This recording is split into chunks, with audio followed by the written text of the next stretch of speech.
Hello बच्चों, let's read the question. I n equal to integral limit 0 to pi by 2 sine 2n plus 1 x upon sine x dx। Then first option I1 I2 up to r in AP। Second option I n equal to pi by 2। Third 2012 I n equal to 2012 by 2012 I n equal to 606 by. हम बताना which of the following is correct. देखिए I N हमें given है, I n equal to 0 to pi by 2 sine of 2n plus 1 x upon sine x dx। अब देखिए ये जो angle हमें गिवन है 2n plus 1x, इसको हम कैसे लिख सकते हैं? 2n minus 1x plus 2x की फॉर्म में लिख सकते हैं। देखिए जब यहाँ से हम x कॉमन निकालेंगे और ऐड करेंगे तो ये किसके इक्वल आएगा? ये 2n plus 1 इंटू एक्स के इक्वल ही आएगा। इसको हम लिख सकते हैं 2n minus 1 into x plus 2x।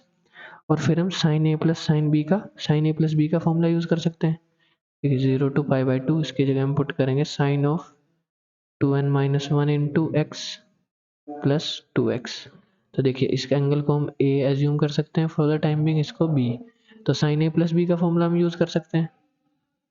तो देखिए साइन a प्लस बी का फॉर्मूला हमारा क्या आएगा? Sine a cos b plus cos a sine b। Fine, that is sine a sine 2n minus 1x into cos 2x plus cos 2n minus 1x into sine 2x। और denominator में हमारा क्या आ जाएगा? Sign of x as it is dx। तो देखिए यहाँ पे cos 2x का फॉर्मूला यूज करते हैं, 0 to pi by 2 sine of 2n minus 1x into cos 2x का फॉर्मूला हम जानते हैं 1 minus 2 साइन स्क्वायर x। उसके डिनोमिनेटर में हम साइन x को अलग लिख सकते हैं, प्लस यहाँ से हम क्या लिखेंगे? cos of 2n minus 1x as it is sine 2x को हम लिख सकते हैं 2 sine x into cos x। और डिनोमिनेटर में साइन x अलग से लिखा है। तो देखिए यहाँ से हमारा साइन x से साइन x कैंसिल हो जाएगा।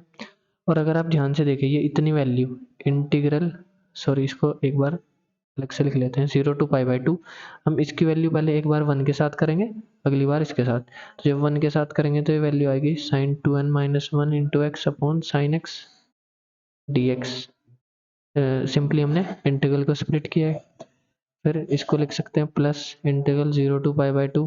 ये वाली टर्म अगर हम पहले लिखें तो 2 टाइम्स कोस 2n minus 1 x into cos x, minus times इसको लिखेंगे 2 times sign of 2n minus 1 x into sine square x upon sine x आएगा, तो एक पावर कैंसिल होकर साइन x बचेगा dx। ठीक है, ऐसा हमने क्यों किया है? क्योंकि कोस, आपको अगर ध्यान से देख पा रहे हो, टू कॉन्स्टेंट है, कॉमन निकालेंगे तो कोस ए कोस बी माइनस साइन ए साइन बी की फॉर्म कुछ दिख रही है, कोस ए प्लस बी का फॉर्मूला हम बना सकते हैं यहाँ से। और देखिए हमने आई एन किसको एज्यूम किया था? Integral 0 to pi by 2 sine 2n plus 1x upon sine x। और अगर n को हम n minus 1 से रिप्लेस करें तो क्या यही वैल्यू नहीं आ जाएगी? Sine of 2n minus 1x upon sine x। That is, इसको हम क्या एज्यूम कर सकते हैं? I of n minus 1। Fine, तो आई ऑफ n minus 1 आ जाएगा, प्लस देखिए इंटीग्रल हमारा क्या है? 0 to पाई बाई 2। यहाँ से 2 हमने कॉमन लिया है, कोस ए प्लस बी का formula, that is cos of 2n minus 1x plus 2x dx। तो इसको अगर हम सिंप्लीफाई करें, 2 तो हमारा कांस्टेंट है, I n is equal to I N minus 1 plus 2 times 0 to pi by 2। ये वैल्यू हमारी सिंप्लीफाई होने के बाद क्या आएगी? देखिए minus x 2n minus 1x plus sine x plus x आएगा, साइन ए प्लस बी, क्योंकि x है ना, कोस ए कोस बी, तो x से माइनस एक्स कैंसिल। यहाँ पे हमारा बचेगा सिर्फ कोस ऑफ 2nx dx। तो इसको इंटीग्रेट कर सकते हैं। देखिए अगर मैं फॉर द टाइम बिंग इसकी वैल्यू निकाल रहा हूँ, सिर्फ इसकी इंटीग्रेशन की, तो कोस 2nx का इंटीग्रेशन हो जाएगा साइन 2nx अपॉन 2n। और लिमिट्स हमारी आएंगी 0 to पाई बाई 2। देखिए लिमिट पुट करेंगे, पाई बाई 2 पुट करेंगे तो ये हो जाएगा sine n pi upon 2n minus sine 0 upon 2n, upper limit minus lower limit. देखिए साइन n पाई की वैल्यू भी 0 और साइन 0 की वैल्यू भी 0, ओवरऑल वैल्यू 0, मतलब ये इंटीग्रल की वैल्यू हमारी 0 आ जाएगी। दैट मीन्स हमें क्या रिजल्ट पता चला, I n equal to I N minus one.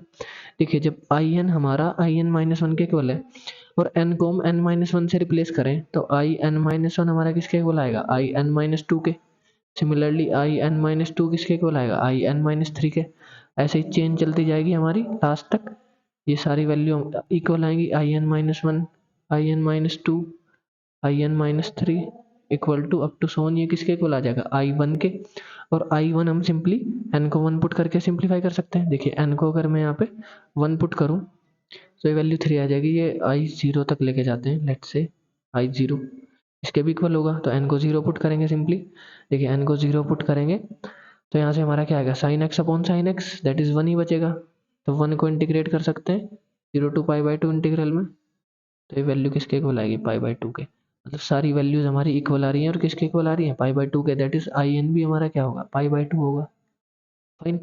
तो देखिए जब सारी वैल्यूज इक्वल है तो क्या हम इनको बोल सकते हैं एपी में होगी। फाइन, ये तो ऑब्वियसली ट्रू हो जाएगा first option. Second option I n equal to pi by two, ये भी हमारा करेक्ट हो जाएगा। Third option 2012 I n equal to 2012 pi by two, pi sorry, तो अगर मैं इससे टर्म कैंसिल करूँ तो आई एन की वैल्यू पाई आएगी, मतलब ये ऑप्शन तो फॉल्स है। बट यहाँ से अगर फोर्थ ऑप्शन को हम सोल्व करें तो आई एन हमारा क्या आएगा, 606 अपॉन 2012 पाई। तो इससे टर्म कैंसिल होगी two times, that is a pi by two ही लिखा है basically. That means option fourth हमारा करेक्ट होगा। That means 1 2 4 are correct. I hope you understood this solution. Thank you.